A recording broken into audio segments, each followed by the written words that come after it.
नमस्कार दोस्तों, आप लोगों का स्वागत है पीसीएस हिंदी एकेडमी में। आज मैं आप लोगों को कक्षा 9 की एनसीईआरटी का अध्याय नंबर 4 पढ़ाऊंगा।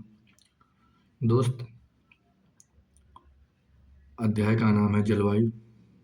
पिछले 2 अध्यायों में आप हमारे देश की स्थलाकृति एवं अपवाह के बारे में पढ़ चुके हैं। किसी क्षेत्र की प्राकृतिक पर्यावरण को समझने के लिए आवश्यक 3 मूल तत्व में से 2 तत्व ये हैं कि इस अध्याय में आप तीसरे तत्व अर्थात हमारे देश की वायुमंडल अवस्था के बारे में पढ़ेंगे। हम दिसंबर में ऊनी वस्त्र क्यों पहनते हैं तथा मई के महीने में अथवा मई का महीना गर्म एवं असुविधाजनक क्यों होता है, या जून एवं जुलाई में वर्षा क्यों होती है। इन सभी प्रश्नों के उत्तर आप भारत की जलवायु का अध्ययन करके जान सकते हैं। दोस्त, बताया गया है कि हम सर्दी के मौसम में ऊनी कपड़े क्यों पहनते हैं, मई के महीने में गर्मी क्यों होती है, जून और जुलाई के महीने में वर्षा क्यों होती है। इन सब के बारे में आप भारत की जलवायु का अध्ययन करके जान सकते हैं। एक विशाल क्षेत्र में लंबे समयावधि में मौसम की अवस्थाओं तथा विविधताओं का कुल योग जलवायु है। दोस्त, बताया गया है कि एक विशाल क्षेत्र में लंबे समावधि मतलब बताया गया लगभग 30 वर्ष मौसम की अवस्थाओं को ही जलवायु कहते हैं। मौसम एक विशेष समय में एक क्षेत्र के वायुमंडल की अवस्था को बताता है। जो मौसम है दोस्त, वो वायुमंडल की अवस्था को बताता है। मौसम तथा जलवायु के तहत जैसे तापमान, वायुमंडलीय दाब, पवन, आर्द्रता तथा वर्षण एक ही होते हैं। आपने अवश्य ध्यान दिया होगा कि मौसम की अवस्था प्रायः एक दिन में कई बार बदलती रहती है, लेकिन फिर भी कुछ सप्ताह, महीनों तथा वायुमंडलीय अवस्था लगभग एक समान ही बनी रहती है। मौसम दोस्त हमेशा चेंज होता रहता है, लेकिन जो हमारी जलवायु है ये ऐसे बनी रहती है, वो जल्दी नहीं चेंज होती है। जैसे दिन गर्म या ठंडे, हवादार या शांत, आसमान बादलों से घिरा या साफ तथा आर्द्र या शुष्क हो सकते हैं। महीनों के औसत वायुमंडलीय अवस्था के आधार पर वर्ष को ग्रीष्म या शीत या वर्षा ऋतु में विभाजित किया जाता है। विश्व को अनेक जलवायु प्रदेशों में बांटा गया है। दोस्त, बताएं, विश्व है जो उसको अनेक जलवायु प्रदेशों में बांटा गया है। क्या आप जानते हैं कि भारत की जलवायु कैसी है तथा ऐसा क्यों? इस संबंध में हम इस अवस्था में पढ़ेंगे। भारत की जलवायु को मानसूनी जलवायु कहा जाता है। जो मानसून शब्द की उत्पत्ति है दोस्त अरबी भाषा के मौसम से हुई है, जिसका अर्थ है मौसम। मानसून का अर्थ एक वर्ष के दौरान वायु की दिशा में ऋतुओं के अनुसार परिवर्तन है। भारत की जलवायु एक मानसूनी जलवायु कहा जाता है। एशिया में इस प्रकार की जलवायु मुख्यतः दक्षिण तथा दक्षिण पूर्वी में पाई जाती है। सामान्य रूप में लगभग एक रूपता होते हुए भी देश की जलवायु की अवस्था में स्पष्ट प्रादेशिक भिन्नताएं हैं। आइए हम 2 महत्वपूर्ण तत्व तापमान एवं वर्षण को लेकर देखें कि एक स्थान से दूसरे स्थान पर तथा एक मौसम से दूसरे मौसम में इनमें किस प्रकार की भिन्नता है। गर्मियों में राजस्थान के मरुस्थल में कुछ स्थानों का तापमान लगभग 50 डिग्री से तक पहुंच जाता है, जबकि जम्मू कश्मीर के पहलगांव का तापमान 20 डिग्री से रहता है। सर्दी की रात में जम्मू कश्मीर में द्रास का तापमान -45 डिग्री से तक हो जाता है, जबकि तिरुवनंतपुरम में यह लगभग 22 डिग्री सेल्सियस हो जाता है। क्या आप जानते हैं कुछ क्षेत्रों में रात एवं दिन के तापमान में बहुत अधिक अंतर होता है। थार के मरुस्थल में दिन का तापमान 50 से अधिक हो सकता है, जबकि उसी रात यह नीचे गिर जाता है, 15 डिग्री से तक पहुंच सकता है। दूसरी ओर केरल या अंडमान निकोबार में दिन का तापमान रात की तापमान लगभग समान रहता है। अब वर्षण की ओर ध्यान दें। वर्षण के रूप तथा प्रकार में ही नहीं बल्कि इसकी मात्रा एवं ऋतुओं के अनुसार वितरण में भी भिन्नता होती है। हिमालय में वर्षण अधिकतर हिम के रूप में होती है। दोस्त बताया गया हिमालय में जो वर्षण होती है अधिकतर हिम के रूप में होती है तथा देश के शेष भाग में यह वर्षा के रूप में होती है। वार्षिक वर्षण में भिन्नता मेघालय में 400 सेंटीमीटर से लेकर लद्दाख पश्चिम राजस्थान में यह 10 सेमी से भी कम होती है। देश के अधिकतर भागों में जून से सितंबर तक वर्षा होती है, लेकिन कुछ क्षेत्रों जैसे तमिलनाडु तट पर अधिकतर वर्षा अक्टूबर एवं नवंबर में होती है। सामान्य रूप से तटीय क्षेत्रों के तापमान में अंतर कम होता है। देश के आंतरिक भागों में मौसम या ऋतुनिष्ठ अंतर अधिक होते हैं। उत्तरी मैदान में वर्षा की मात्रा सामान्यतः पूर्व पश्चिम की ओर घटती जाती है। ये विभिन्नताएं लोगों के जीवन में विविधता लाती है, जो उनके भोजन, वस्त्र और घरों के प्रकार में दिखती है। राजस्थान में घरों के दीवार मोटी तथा छत चपटी होती हैं। क्यों? तराई के क्षेत्र तथा गांव में मैंगलोर की ढाल वाली छत होती हैं। असम में प्रायः कुछ कुएं बांस के खंभे पर क्यों बने होते हैं? जलवायु नियंत्रण किसी भी क्षेत्र की जलवायु को नियंत्रित करने वाले 6 प्रमुख कारक हैं: अक्षांश, तुंगता, ऊंचाई, वायुदाब एवं पवन तंत्र, समुद्र से दूरी, महासागरीय धाराएं तथा उच्चावच लक्षण। पृथ्वी की गोलाई के कारण इसे प्राप्त सौर ऊर्जा की मात्रा अक्षांशों के अनुसार अलग अलग होती है। दोस्त बताया गया है पृथ्वी के गोलाकार होने के कारण जो इससे ऊर्जा की मात्रा प्राप्त होती है अक्षांशों के अनुसार अलग अलग होती है। इसके परिणाम स्वरूप तापमान विषुवत वृत्त से ध्रुवों की ओर सामान्यतः घटता है। तापमान जो है दोस्तों विषुवत वृत्त से ध्रुवों की ओर सामान्यतः घटता है, जबकि जब कोई व्यक्ति पृथ्वी की सतह से ऊंचाई की ओर जाता है तो वायुमंडल की सघनता कम हो जाती है। जब दोस्त कोई व्यक्ति नीचे से ऊपर जाता है तो वायुमंडल की सघनता कम हो जाती है तथा तापमान घट जाता है। इसीलिए पहाड़ियाँ गर्मी के मौसम में ठंडी होती हैं। इसका कारण ये है कि जो पहाड़ी होती है दोस्तों वो गर्मी के मौसम में ठंडी होती है। किसी भी क्षेत्र का वायु दाब पवन तंत्र उस स्थान के अक्षांश तथा ऊंचाई पर निर्भर करती है। इस प्रकार यह तापमान एवं वर्षा के वितरण को प्रभावित करता है। समुद्र जलवायु समकारी प्रभाव पड़ता है। जैसे जैसे समुद्र से दूरी बढ़ती है यह प्रभाव कम होता जाता है।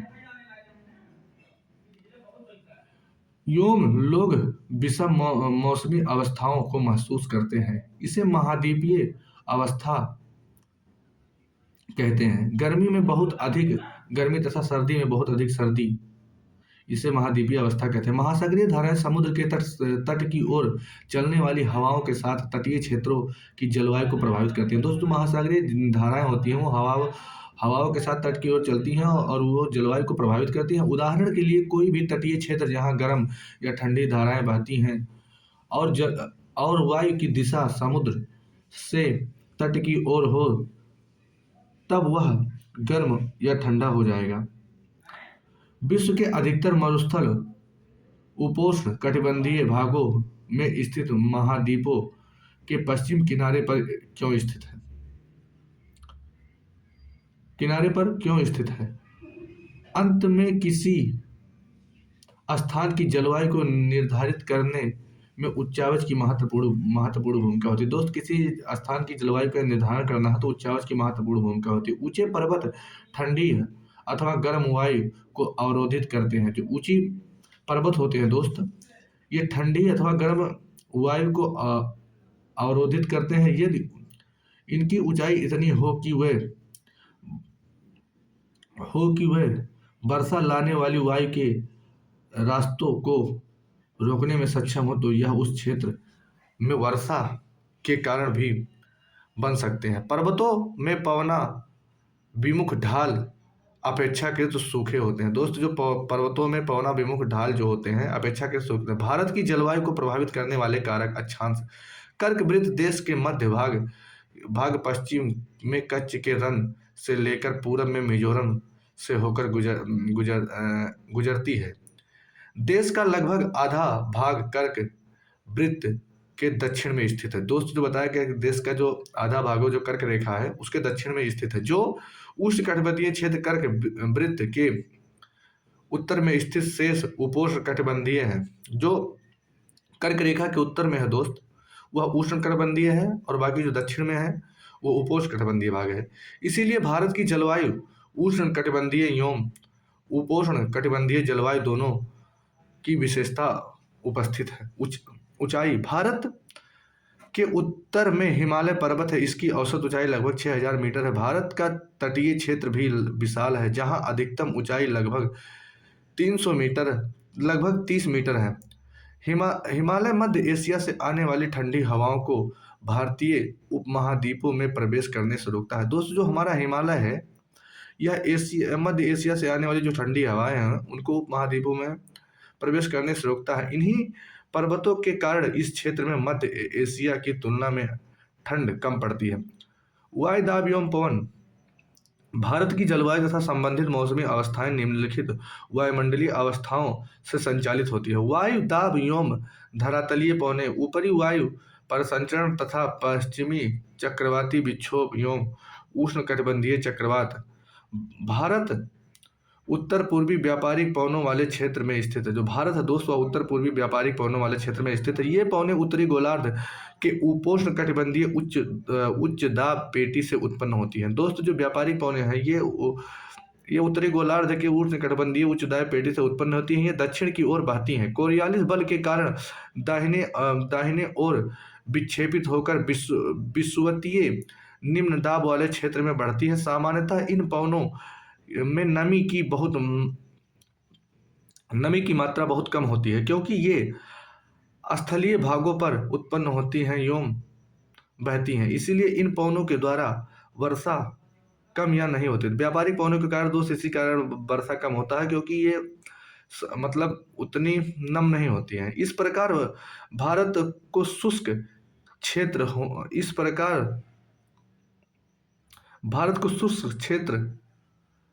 होनी चाहिए, लेकिन ऐसा नहीं है। आइए देखें क्यों। कोरियालिस बल पृथ्वी के घूर्णन के कारण उत्पन्न होता है। दोस्त, ये इंपॉर्टेंट है, ये लोग आप इसको अच्छे से पढ़िए। कोरियालिस बल पृथ्वी के घूर्णन के कारण उत्पन्न होता है। आभासी बल को कोरियालिस बल कहते हैं। इस बल के कारण पवनें उत्तरी गोलार्ध के दाहिने तथा दक्षिणी गोलार्ध के बाईं ओर विक्षोभित हो जाती हैं। इसे फेरल का नियम भी कहा जाता है।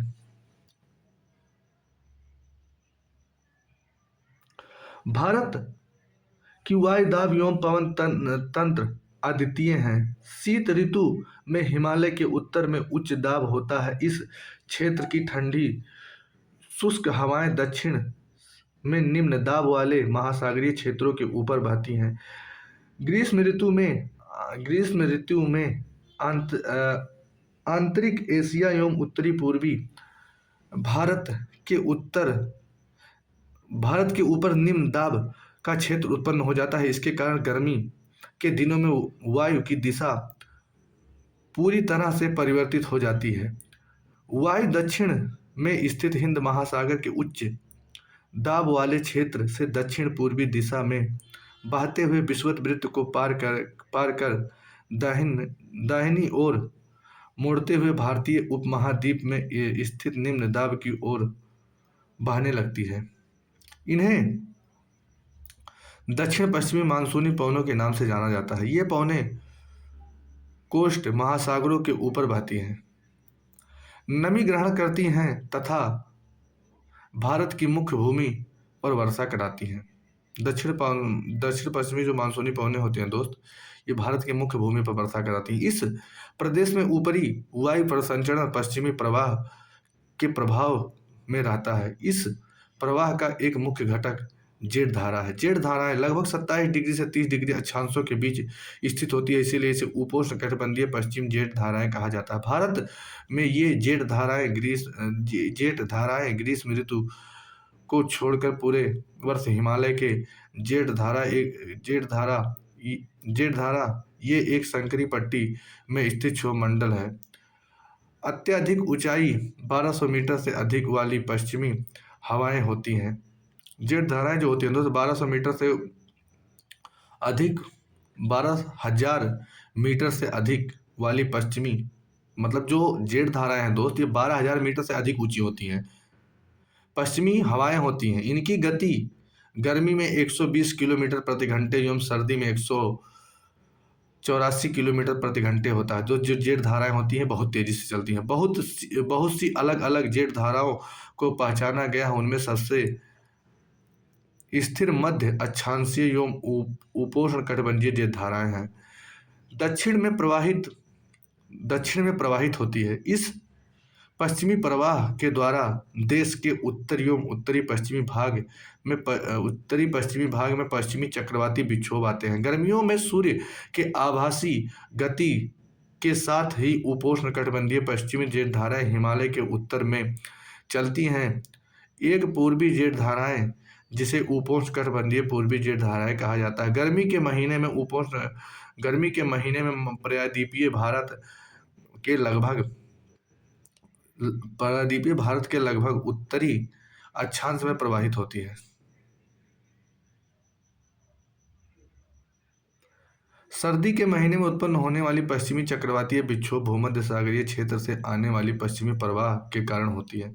वे प्रायः भारत के उत्तरी एवं उत्तरी पश्चिमी क्षेत्रों में प्रवाहित करते हैं। उष्णकटिबंधीय चक्रवात मानसूनी महीनों के साथ साथ अक्टूबर एवं नवंबर के महीने में आते हैं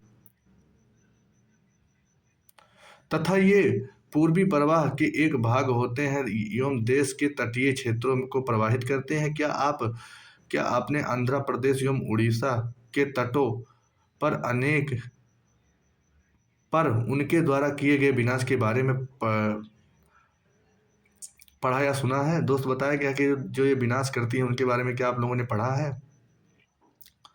अब आइए, भारतीय मानसून। भारत की जलवायु मानसूनी पवनों से अधिक प्रभावित होती है। ऐतिहासिक काल में भारत में आने वाली नाविकों ने सबसे पहले मानसून परिघटना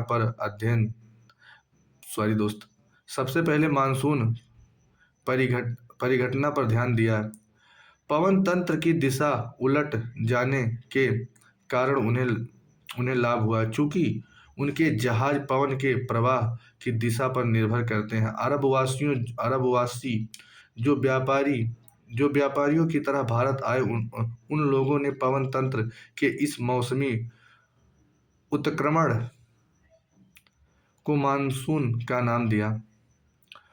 मानसून का प्रभाव उष्णकटिबंधीय क्षेत्रों में लगभग 20 डिग्री उत्तर एवं 20 डिग्री दक्षिण के बीच रहता है। दोस्त, जो मानसूनी प्रभाव होता है उष्णकटिबंधीय क्षेत्रों में 20 डिग्री उत्तर से 20 डिग्री दक्षिण के बीच रहता है। मानसून की प्रक्रिया को समझने के लिए निम्नलिखित तथ्य महत्वपूर्ण है दोस्त। ये इन तथ्यों के बारे में आप जानिए।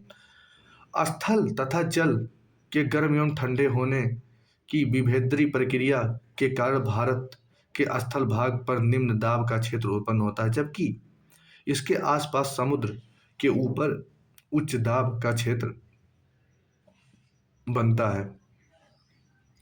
ग्रीष्म ऋतु के दिनों में अंततः उष्णकटिबंधीय अभिसरण क्षेत्र की स्थिति गंगा के मैदान की ओर खिसक जाती है। यह विषुवतीय गर्त है जो प्रायः विषुवत वृत्त से 5 डिग्री उत्तर में स्थित है। इसे मानसूनी ऋतु में मानसून गर्त के नाम से भी जाना जाता है। हिंद महासागर में मेडागास्कर के पूर्व में लगभग 20 डिग्री अक्षांश के उत्तर में उच्च दाब वाला क्षेत्र होता है। इस उच्च दाब वाले क्षेत्र की स्थिति एवं तीव्रता भारतीय मानसून को प्रभावित करती है। ग्रीष्म ऋतु में तिब्बत का पठार बहुत अधिक गर्म हो जाता है।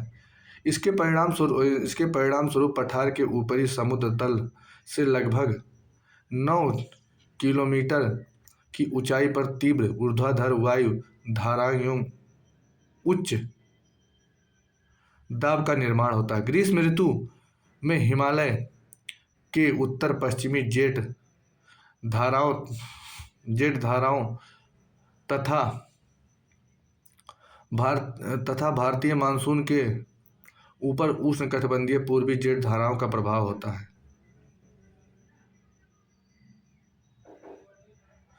अंततः उष्णकटिबंधीय अभिसरण क्षेत्र यह विषुवत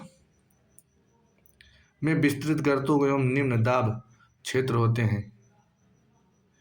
यही एवं उत्तरी पूर्वी दक्षिणी पूर्वी व्यापारिक पवनें आपस में मिलती हैं।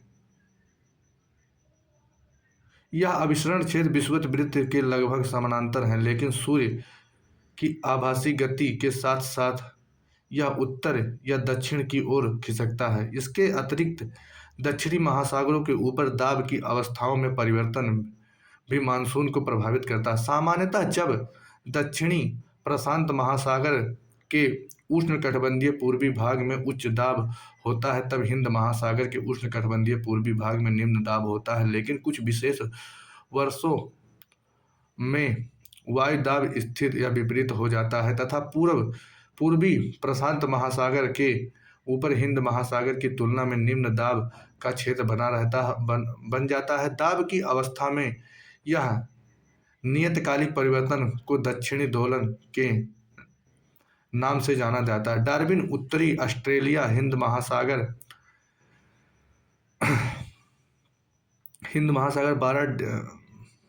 12 मिनट 30 डिग्री दक्षिण 131 डिग्री पूर्व तथा ताहिती प्रशांत महासागर 18 डिग्री दक्षिण 149 पश्चिम के दाब के अंतर की गणना मानसून की तीव्रता के पूर्वानुमान के लिए की जाती है। अगर दाब का अंतर ऋणात्मक है तो इसका अर्थ होगा कि औसत से कम तथा विलंब से आने वाली मानसून एल नीनो दक्षिणी दोलन से जुड़ा हुआ एक लक्षण है।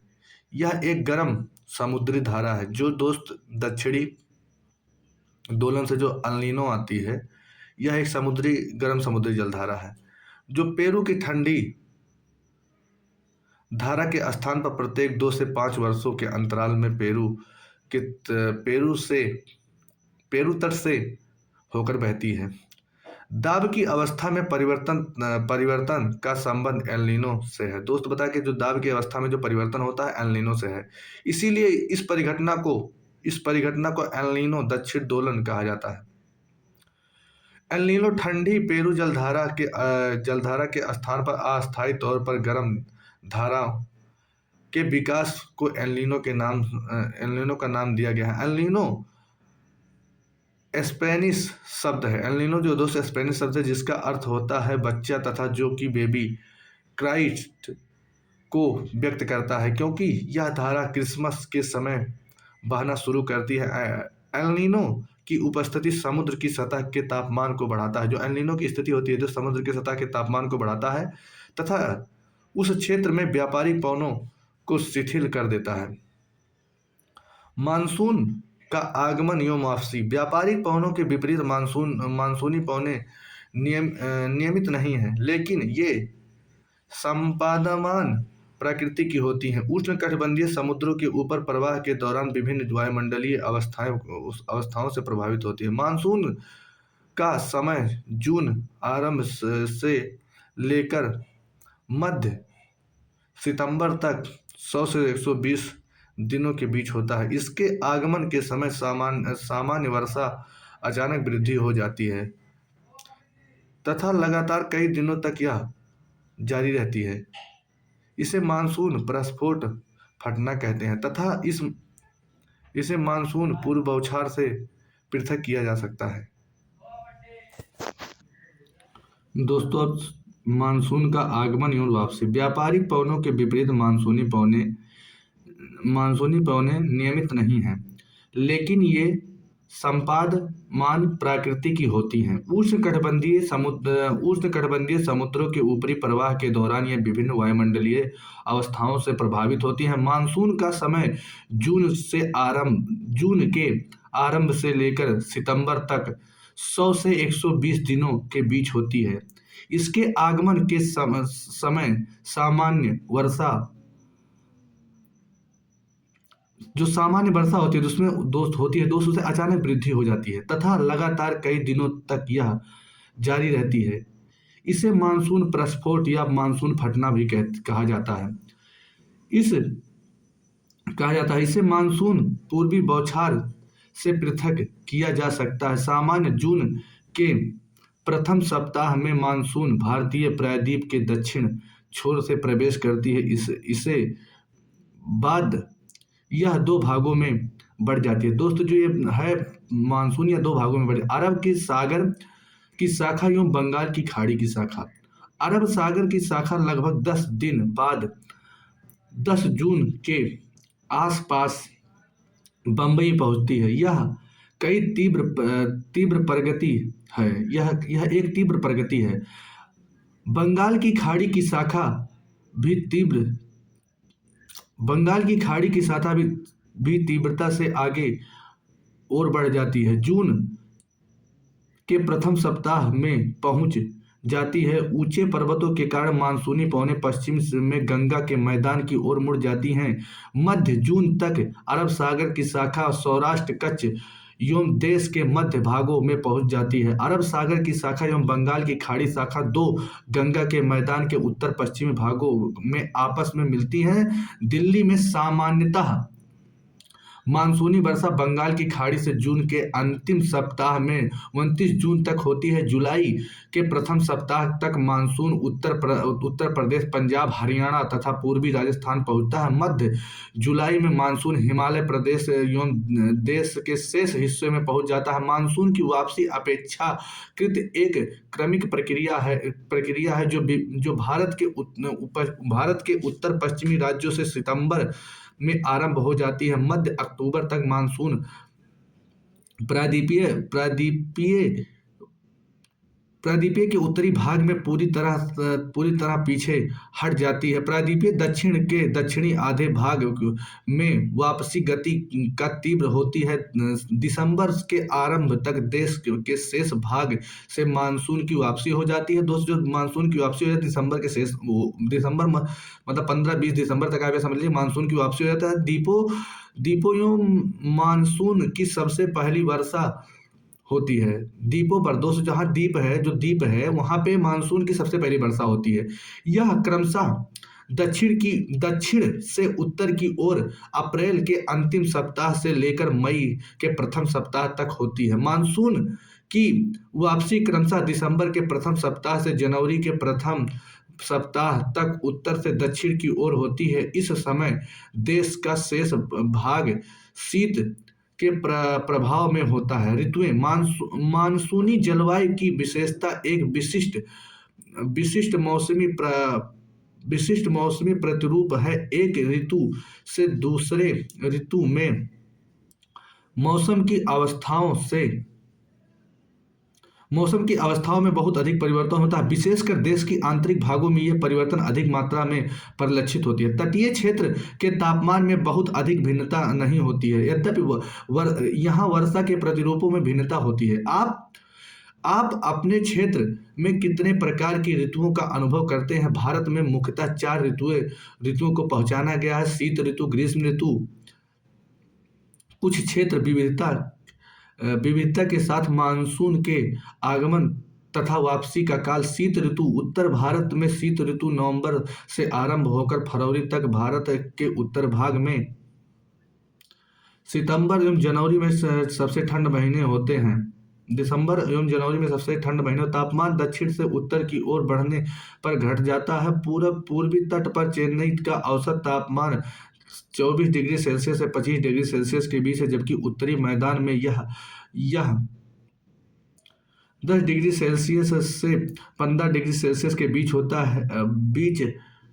है। दिन गर्म तथा रातें ठंडी होती। उत्तर के तुस तुषारपात सामान्य है, तथा हिमालय के ऊपरी ढालों पर हिमपात होता है। इस ऋतु में देश में उत्तरी पूर्वी व्यापारिक पवनें प्रवाहित होती हैं। यह स्थली समुद्र की ओर बहती है, तथा इसीलिए देश के अधिकतर भाग में शुष्क मौसम होता है। इन पवनों के कारण कुछ मात्रा में वर्षा तमिलनाडु के तट पर होती है, क्योंकि वहां से ये पवनें समुद्र से स्थल की ओर बहती हैं। देश के उत्तरी भाग में एक कमजोर उच्च दाब का क्षेत्र बना होता है, जिसकी हल्की पवनें इस क्षेत्र में बाहर की ओर प्रवाहित होती हैं। उच्चावच से प्रभावित होकर ये पवनें पश्चिम तथा उत्तरी पश्चिम में गंगा घाटी में बहती है। सामान्यतः इस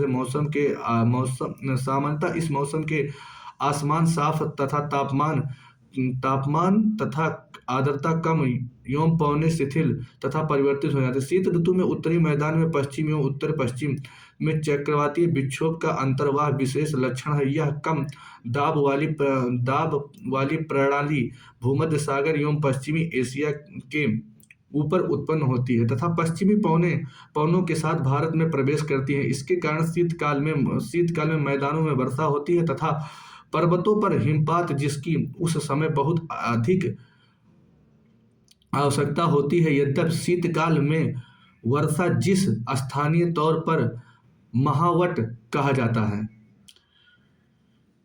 की कुल मात्रा कम होती है, लेकिन ये रबी फसलों के लिए बहुत महत्वपूर्ण होती है। दोस्त, जो वर्षा शीत ऋतु में होती है वो रबी के फसलों के लिए बहुत महत्वपूर्ण होती है, और इसी समय में शीत ऋतु में ही काफी बर्फबारी होती है हिमालय क्षेत्रों में। प्रायद्वीपीय भागों में शीत ऋतु स्पष्ट नहीं होती है। समुद्री पवनों के प्रभाव के कारण शीत ऋतु में भी यहाँ तापमान के प्रारूप में न के बराबर परिवर्तन होता है। दोस्त, बताया गया है कि जो शीत ऋतु होती है, शीत ऋतु में प्रायद्वीपीय भागों में कोई परिवर्तन नहीं होता। उसके पीछे कारण यह होता है कि समुद्री पवनों उसका कारण होता है समुद्री के पवनों के कारण यहाँ शीत ऋतु को उतना परिवर्तन नहीं होता। ग्रीष्म ऋतु, सूर्य के उत्तर की ओर आभासी गति के कारण भूमंडलीय ताप पट्टी उत्तर की तरफ खिसक जाती है। मार्च से मई भारत के ग्रीष्म ऋतु होती है, तथा ताप पट्टी के स्थानांतरण के प्रभाव का पता विभिन्न अक्षांशों पर मार्च से मई के दौरान रिकॉर्ड किया जाता है। तापमान को देखकर लगाया जा सकता है कि मार्च में दक्कन के पठार तथा उच्च तापमान लगभग 38 डिग्री सेल्सियस होता है। अप्रैल के मध्य प्रदेश एवं गुजरात का तापमान 42 डिग्री सेल्सियस होता है। मई में देश के उत्तरी पश्चिमी भागों का तापमान सामान्यतः 45 डिग्री सेल्सियस होता है। प्रायद्वीपीय भारत में समुद्री प्रभाव के कारण तापमान कम होता है। देश के उत्तरी भाग में ग्रीष्मकाल के तापमान में वृद्धि होती है तथा वायु दाब में कमी आती है। मई के अंत में उत्तर पश्चिम में थार के रेगिस्तान से लेकर पूर्व एवं दक्षिण पूर्वी में पटना एवं छोटा नागपुर के पठार का एक कम दाब का लंबवत क्षेत्र उत्पन्न होता है। पवन का परिसंचरण इस गर्त के चारों ओर प्रारंभ होता है। लू ग्रीष्म काल का एक प्रभावी लक्षण है। ये धूल भरी गर्म एवं शुष्क पवनें होती हैं, जो दिन के समय भारत के उत्तर एवं पश्चिम विक्षोभ में चलती हैं। कभी कभी ये देर शाम तक जारी रहती हैं। इस हवा का सीधा प्रभाव घातक भी हो सकता है। उत्तरी भारत में मई के महीने के दौरान सामान्यतः धूल भरी आंधियां आती हैं। ये आंधियां अस्थायी रूप से आराम पहुंचाती हैं, क्योंकि ये तापमान को कम कर देती हैं तथा अपने साथ ठंडे समीर एवं हल्की वर्षा लाती हैं। इसे मौसम में कभी कभी तीव्र हवाएं के साथ गरज वाली मूसलाधार वर्षा होती है। दोस्तों जो गरज वाली वर्षा होती है ग्रीष्म ऋतु में होती है। इसके साथ प्रायः हिमवृष्टि भी होता है, मतलब सर जो कहते हैं गाँव में पत्थर पड़ना या ओले गिरना। बैसाख के महीने में होने के कारण पश्चिम बंगाल में इसे काल बैसाखी कहते हैं। दोस्त ये वर्षा जो ग्रीष्म काल में होती है बैसाख के महीने में, इसे पश्चिम बंगाल में काल बैसाखी कहते हैं। ऋतु ग्रीष्म ऋतु के अंत में कर्नाटक एवं केरल में प्रायः मानसूनी वर्षा होती है। ग्रीष्म ऋतु का जब अंत होता है दोस्तों, केरल और कर्नाटक में मानसूनी वर्षा होती है। इसके कारण आम जल्दी पक जाते हैं, प्रायः इसे आम्र वर्षा कहते हैं। दोस्त जो ये गर्मी वाली वर्षा होती है इसे अलग अलग क्षेत्रों में अलग अलग नाम से जानते हैं। पश्चिम बंगाल में आपको काल बैसाखी कहते हैं, उसके बाद में आप उत्तर भारत में आएंगे तो उसे लू कहते हैं, और उसके बाद केरल कर्नाटक में इसे आम्र वर्षा भी कहा जाता है। वर्षा ऋतु या मानसून का आगमन जून के आरंभ में उत्तरी मैदान में निम्न दाब की अवस्था तीव्र हो जाती है। दक्षिणी गोलार्ध में की व्यापारिक पवनों को आकर्षित करती हैं। ये दक्षिणी व्यापारिक पवनें दक्षिणी मानसून को उपोष्णकटिबंधीय क्षेत्रों से उत्पन्न हो जाती हैं। चूंकि ये पवनें महासागरों के ऊपर से होकर गुजरती हैं, इसीलिए ये अपने साथ इस महाद्वीपीय में बहुत अधिक मात्रा में नमी लाती हैं। ये पवनें तीव्र होती हैं तथा 30 किलोमीटर प्रति घंटे की औसत से वेग चलती हैं। सुदूर एवं उत्तर पूर्वी भाग को छोड़कर मानसूनी पवनें देश के शेष भागों में लगभग एक महीने में पहुंच जाती हैं। दक्षिण पश्चिमी मानसून का भारत में अंतर्वाह यहाँ के मौसम को पूरी तरह परिवर्तित करता है। मौसम के प्रारंभ में पश्चिमी घाट में पवनाभिमुख भागों में भारी वर्षा लगभग 250 सेंटीमीटर से अधिक होती है। दक्कन का पठार एवं मध्य प्रदेश के कुछ भागों में वर्षा भी होती है। यद्यपि ये क्षेत्र वृष्टि छाया क्षेत्र में पाए जाते हैं। इस मौसम में अधिकतर वर्षा देश के उत्तर भागों में होती है। जो ग्रीष्म काल में जो वर्षा होती है दोस्त, इसकी वर्षा ज़्यादा उत्तर भारत में होती है। खासी पहाड़ी के दक्षिण श्रृंखलाओं में स्थित मानसराम विश्व में सबसे अधिक औसत वर्षा प्राप्त करता है। गंगा की घाटी के पूर्व पश्चिम की ओर वर्षा की मात्रा घटती जाती है। राजस्थान एवं गुजरात के कुछ भागों में बहुत कम वर्षा होती है। मानसून संबंधी अन्य परिघटनाओं वर्षा में विराम इस प्रकार इसमें आर्द्र एवं शुष्क दोनों तरह के अंतराल होते हैं। दूसरे शब्दों में मानसून वर्षा का एक समय में कुछ दिनों तक ही होता है। इनमें वर्षा रहित अंतराल भी होते हैं। मानसून में आने वाले विराम मानसूनी गर्त की गति से संबंधित होते हैं। विभिन्न कारणों से गर्त योम इस अक्ष पर उत्तर दक्षिण की ओर खिसकता रहता है, जिसके कारण वर्षा का स्थानीय भाग सुनिश्चित होता है। जब मानसून के गर्त का अक्ष मैदान के ऊपर होता है तब इस भाग में वर्षा अच्छी होती है। दूसरी ओर जब अक्ष हिमालय के समीप चला जाता है तब मौसम में लंबे समय तक शुष्क अवस्था रहती है तथा हिमालय की नदियां पर्वतीय जलग्रहण क्षेत्र में विस्तृत होती हैं। इस भारी वर्षा के कारण मैदानी क्षेत्र में विनाशकारी बाढ़ आते हैं एवं जान माल की भारी क्षति होती है। कटिबंधीय निम्न दाब की तीव्रता एवं आवृत्ति भी मानसूनी वर्षा की मात्रा एवं समय के निर्धारण करती है। निम्न दाब का क्षेत्र बंगाल की खाड़ी के ऊपर बनता है तथा मुख्य स्थलीय भागों की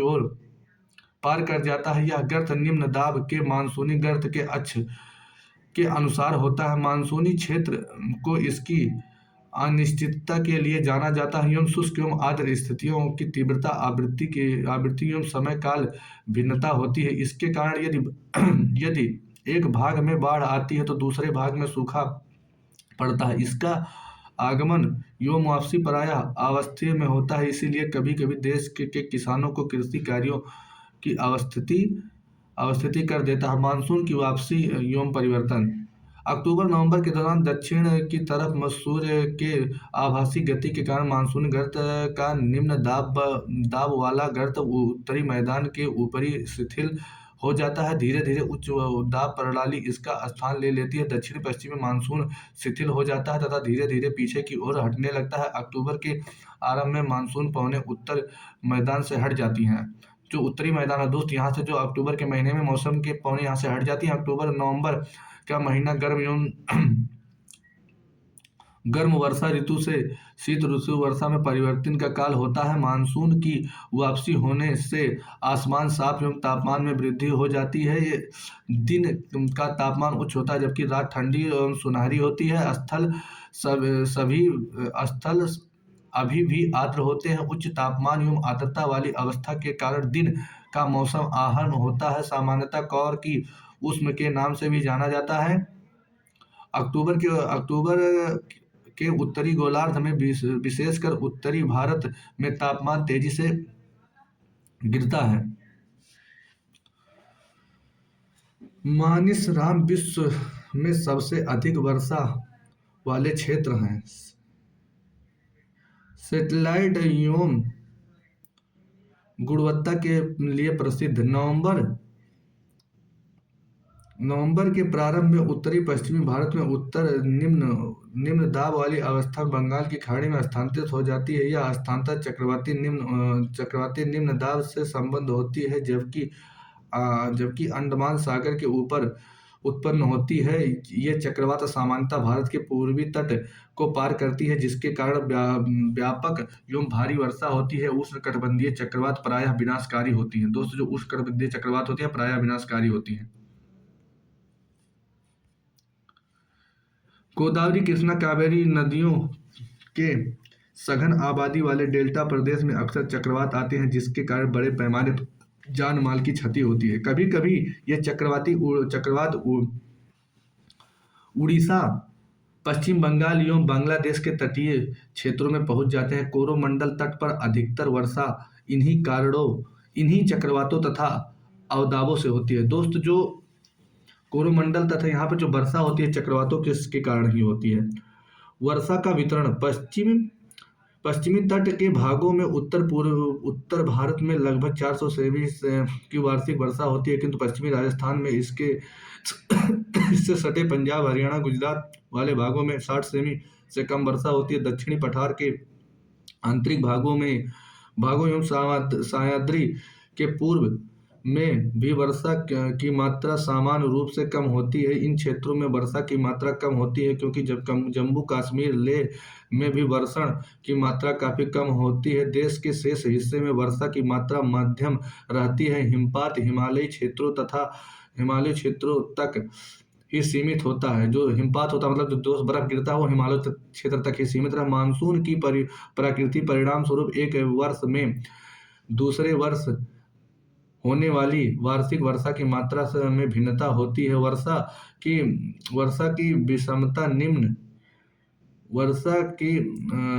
विषमता निम्न वर्षा वाले क्षेत्र जैसे राजस्थान, गुजरात के कुछ भाग तथा पश्चिमी घाटों के वृष्ट छाया प्रदेश में अधिकतर पाई जाती है। अतः अधिक वर्षा वाले क्षेत्रों में बाढ़ें अधिक आती हैं, जबकि निम्न वाले क्षेत्र में सूखे की अधिक शंका बनी रहती है। मानसून का परिचायक आप पहले ही पढ़ चुके हैं। हिमालय अत्यंत ठंडी पवनों एवं भारतीय उपमहाद्वीप की रक्षा करता है। इसके कारण अपेक्षाकृत उच्च अक्षांशों के बावजूद उत्तरी भारत में निरंतर ऊंचा तापमान बना रहता है। इसी प्रकार प्रायद्वीपीय पठार के तीनों ओर समुद्रों के प्रभाव के कारण ना तो ठंडी अधिक पड़ती है और न ही अधिक सर्दी पड़ती है। इस समकारी प्रभाव के कारण तापमान की दिशा में बहुत कम अंतर पाए जाते हैं, परंतु फिर भी भारतीय प्रायद्वीप पर मानसून की एकता का प्रभाव बहुत ही स्पष्ट होता है। पवन की दिशा तथा ऋतुओं के अनुसार परिवर्तन तथा उनके संबंधित ऋतुओं की दशा एवं चक्रवातें लय प्रदान करती हैं। वर्षा की अनिश्चितता तथा उनका असमान विवरण मानसून का एक विशिष्ट लक्षण है। संपूर्ण भारतीय भूदृश्य, इसके जीव तथा वनस्पति, इसका कृषि चक्र, मानव जीवन तथा उनके त्योहारों उत्सव सभी मानसूनी लय के चारों ओर घूमते हैं और उत्तर से दक्षिण के तथा पूर्व से पश्चिम तक संपूर्ण भारतवासी प्रति प्रति मानसून के आगमन की प्रतीक्षा करते हैं। ये मानसून पवनें हमें जल प्रदान कर कृषि की प्रक्रिया में तेजी लाती हैं एवं संपूर्ण देश को एक सूत्र में बांधती हैं। नदियां घाटियां जो इन जलों का संवहन करती हैं उन्हें भी नदी घाटी इकाई नाम दिया जाता है। दोस्तों, मुझे उम्मीद है कि यह टॉपिक आप लोगों को समझ में आया होगा। बस मित्रों, बात यही है, टॉपिक थोड़ा लंबा था, इसमें समय थोड़ा ज़्यादा लगा है। कोई बात नहीं, मिलते हैं नेक्स्ट क्लास में, तब तक के लिए नमस्कार, बाय बाय, टेक केयर। दोस्तों, आप लोगों को क्वेश्चन नहीं करवाया हूं, करवा दूं। नीचे दिए गए स्थानों में किस स्थान पर विश्व में सबसे अधिक वर्षा होती है? मानिसराम में दोस्त। ग्रीष्म ऋतु में उत्तरी मैदान में बहने वाली पवन को निम्नलिखित में से क्या कहा जाता है? दोस्त, इसे लू कहा जाता है। निम्नलिखित में से कौन सा कारण भारत के उत्तरी पश्चिमी भाग के शीत ऋतु में वर्षा होने वाली वर्षा के लिए उत्तरदायी है? मानसून की वापसी जब होती है दोस्त, तब वर्षा होती है। भारत में मानसून का आगमन निम्नलिखित में से कब होता है?